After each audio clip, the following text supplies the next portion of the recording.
Ayan, kami. Sili. Happy birthday! Happy birthday! Happy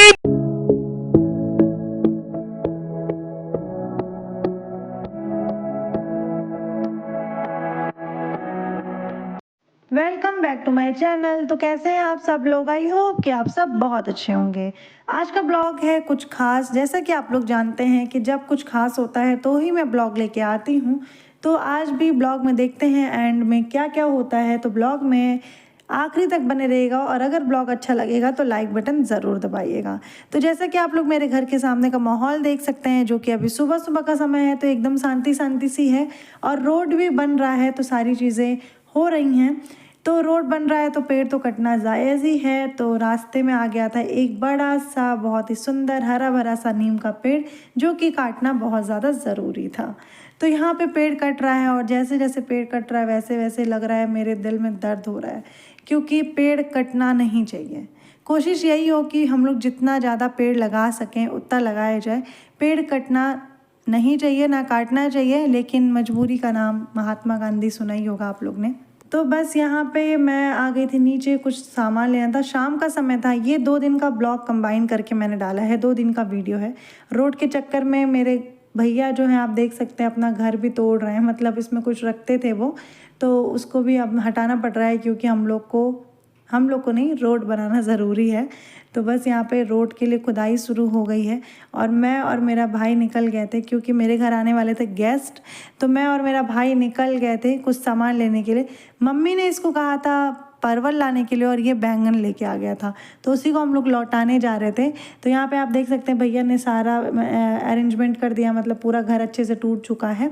और उसके बाद मैं और मेरा भाई निकल गए थे कि मैंने सोचा कुछ खा भी लूँगी, लेकिन अब देखते हैं क्या मिलता है क्या नहीं मिलता है। और मेरे घर के आसपास आप देख सकते हैं हर जगह आपको हरियाली मिलेगा, हर जगह आपको बहुत ही अच्छी चीज़ें मिलेंगी, मतलब फ्रेश चीज़ें मिलेंगी। सब्जियों से लेके सारी चीज़ें आपको एकदम फ्रेश मिल जाती हैं यहाँ पे। आप चाहें तो फ्री ऑफ कॉस्ट ले सकते हैं। सुबह सुबह उठेंगे, हर जगह खेत में कभी कहीं नेनुआ टूट रहा है, कहीं कुछ टूट रहा है, कहीं भिंडी मिल रहा है, कभी बोड़ा मिल रहा है, तो आप फ्रेश फ्रेश ले सकते हैं। और यहाँ पे मामा जब भी आते हैं, मामा जी हमारे, तो यहाँ पे पिज़्ज़ा बर्गर जो भी चीज़ें बच्चों को पसंद होती हैं सारी चीज़ें लेके आते हैं। तो वही खाए और इन्जॉय किए, साथ के साथ हम लोग ने खूब सारी बातें की।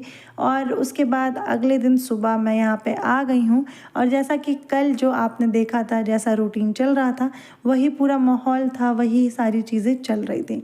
तो बस यहाँ पे आप देख सकते हैं खुदाई पूरी नहीं हो पाई है अभी तक।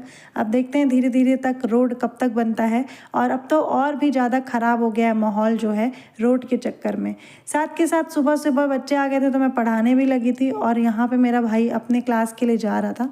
तो बस बाबू भी चला गया और मम्मी डैडी भी निकल गए। जैसा कि मैंने कहा कि आज का ब्लॉग थोड़ा स्पेशल होने वाला है, थोड़ा क्या बहुत ज़्यादा स्पेशल है, क्योंकि आज है मम्मी डैडी की एनिवर्सरी।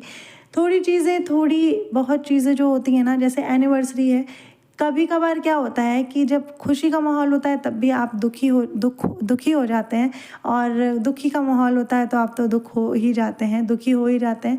तो आज एनिवर्सरी है और मतलब आई कांट एक्सप्लेन कि कैसा फील हो रहा है, मतलब क्या ही बताया जाए, वो सारी बातें बाद में की जाएगी। तो मम्मी डैडी जा रहे थे मंदिर में दर्शन करने और मैं चाय बनाने आ गई थी। चाय is my most favourite drink, तो चाय मुझे बहुत ज़्यादा पसंद है। तो मैंने कहा चाय पीते हैं। और उसके बाद जब तक मैं चाय बना रही थी तब तक मम्मी आ भी गई थी, क्योंकि मम्मी ज़्यादा दूर गई नहीं थी, नज़दीकी के मंदिर में गई थी। और साथ के साथ शाम का समय हो गया था, तो हम लोग यहाँ पे रेडी हो गए थे। तो मम्मी डैडी भी रेडी हो गए थे और मैं भी रेडी हो गई थी, दोनों भाई भी मेरे रेडी हो गए थे। हम लोग ने सोचा कि थोड़ा बहुत सेलिब्रेशन तो होना ही चाहिए भाई, एनिवर्सरी है। तो मम्मी डैडी ने माथा टेका मंदिर पे, और टीका मतलब माथा टीका। जब भी मम्मी डैडी कहीं बाहर जाते हैं तो ज़रूर ही मंदिर पे अपना प्रणाम करके निकलते हैं। और मम्मी तो मेरी हर चीज़ एकदम मैनेजमेंट के साथ रखती हैं। मतलब हम लोग निकलने वाले हैं लेकिन मम्मी की हाइंगी टेढ़ी नहीं होनी चाहिए। तो मम्मी ने उसको सही किया और फिर हम लोग नीचे आ गए थे। तो नीचे आने के बाद हम लोग अभी टाइम हो रहा था 9:45, मतलब 10 बजने में 15 मिनट बाकी था। तो देखते हैं हम लोग को क्या मिलता है, कुछ खा भी पाते हैं कि नहीं खा पाते हैं। मेरा मन था कि केक कट करेंगे, तो इस वजह से हम लोग को एक रेस्टोरेंट में ही जाना पड़ेगा, क्योंकि बाहर तो केक कट नहीं कर सकते हैं पेरेंट्स के साथ। मतलब कर सकते हैं, लेकिन मुझे वो ज़्यादा सही नहीं लगा। तो बस हम लोग यहाँ पे निकल गए थे और आप लोग देख सकते हैं कितना ज़्यादा सुकून भरा माहौल है यहाँ पे। अभी आप लोग को आगे देखने को मिलेगा, एकदम रोड एकदम सुकून सा से भरा था, शांति का माहौल था। जैसा कि आप लोग देख सकते हैं, शांति का माहौल अक्सर हम लोग को मिल नहीं पाता है, क्योंकि हम लोग एकदम रोड पे रहते हैं। कभी कोई ट्रैक्टर, कभी कोई ना कोई जाता ही आता रहता है। इतनी ज़्यादा आवाज़, इतना ज़्यादा क्राउड होता है यहाँ पे, लेकिन सारी चीज़ों को टॉलरेट करते करते हम लोग यहाँ पे रहने लगे। और चीज़ें क्या होती है, रहते रहते आदत पड़ ही जाती है। तो बस बहुत दिनों बाद मैं ब्लॉग बनाई हूँ और बहुत दिनों बाद वॉइस ओवर कर रही हूँ ना, तो बहुत सारी चीज़ें ना गलत निकल रही हैं, लेकिन कोई बात नहीं, आप लोग थोड़ा बहुत तो कॉम्प्रोमाइज़ कर ही सकते हैं। तो यहाँ पे हम लोग पहुँच गए थे जहाँ हमें जाना था। और आपको बता दें कि अभी हम लोग केक वेक कट करेंगे। जैसा कि आप लोग देख सकते हैं कि मम्मी डैडी की एनिवर्सरी थी। केक को ऑर्डर मैं पहले से ही दे के रखी थी, क्योंकि ये वाला केक मुझे बहुत ज़्यादा पसंद आया था। तो मैंने कहा मुझे सेम टू सेम ऐसे ही केक चाहिए। केक का टेस्ट भी बहुत ज़्यादा अच्छा था, लेकिन जैसा कि आप लोग जानते हैं कि आजकल केक वगैरह कैसे बन रहे हैं, मतलब टेस्ट से क्या लेना देना है। बहुत सारी चीज़ें जो होती हैं ना, आपको फ्रेश ही खाना चाहिए, तुरंत बना हो तो ही खाएं, बना के रखे हुए चीज़ें नहीं खानी चाहिए। और केक तो मोस्टली केक आपको फ्रेश ही खाना चाहिए। तो बस केक ये को क्या होता है ना, फॉर्मेलिटी, बर्थडे हुआ या एनिवर्सरी हुआ, मतलब एक तरह से दिखावा ही होता है। पहले कहाँ लोग केक वगैरह कट करते थे, लेकिन अब भाई शौक है तो केक कट करना ही है। तो यहाँ पे हम लोग केक कट कर लिए थे, और केक कट करने के बाद मम्मी डैडी ने एक दूसरे को खिलाया। और ब्लॉग आप लोगों को कैसा लग रहा है एक बार कमेंट करके ज़रूर बताइएगा। मम्मी डैडी को विश करना बिल्कुल भी मत भूलिएगा।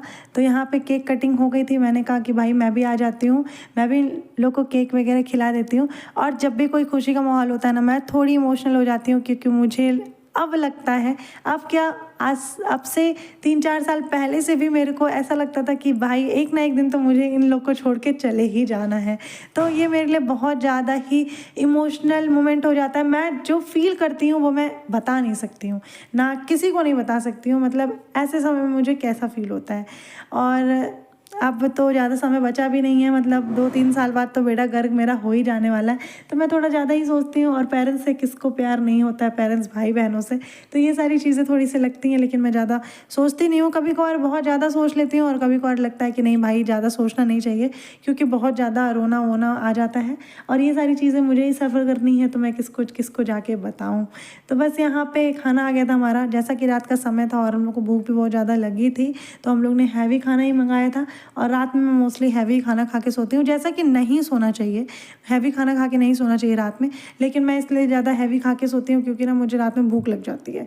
और यहाँ पे मैं खाना खा रही थी, मेरा भाई मेरे को ही बार बार मेरे ही ऊपर कैमरा कर रहा था। मेरा दिमाग इतना ज़्यादा ख़राब हो रहा था, मैंने कहा चलो ठीक है इग्नोर करते हैं, लेकिन भाई कोई कैसे इग्नोर कर सकता है। मैं खाना खा रही हूँ, उसी पर कैमरा लगा रहा है, क्या कर सकते हैं, कोई बात नहीं। मैंने इसको देखा, मतलब गुस्से से देखा, लेकिन तब भी ये नहीं माना। उसके बाद हम लोग ने केक पैक कराया और फिर हम लोग आ गए थे घर की तरफ। आप लोग को ब्लॉग कैसा लगा एक बार कमेंट करके ज़रूर बताइएगा।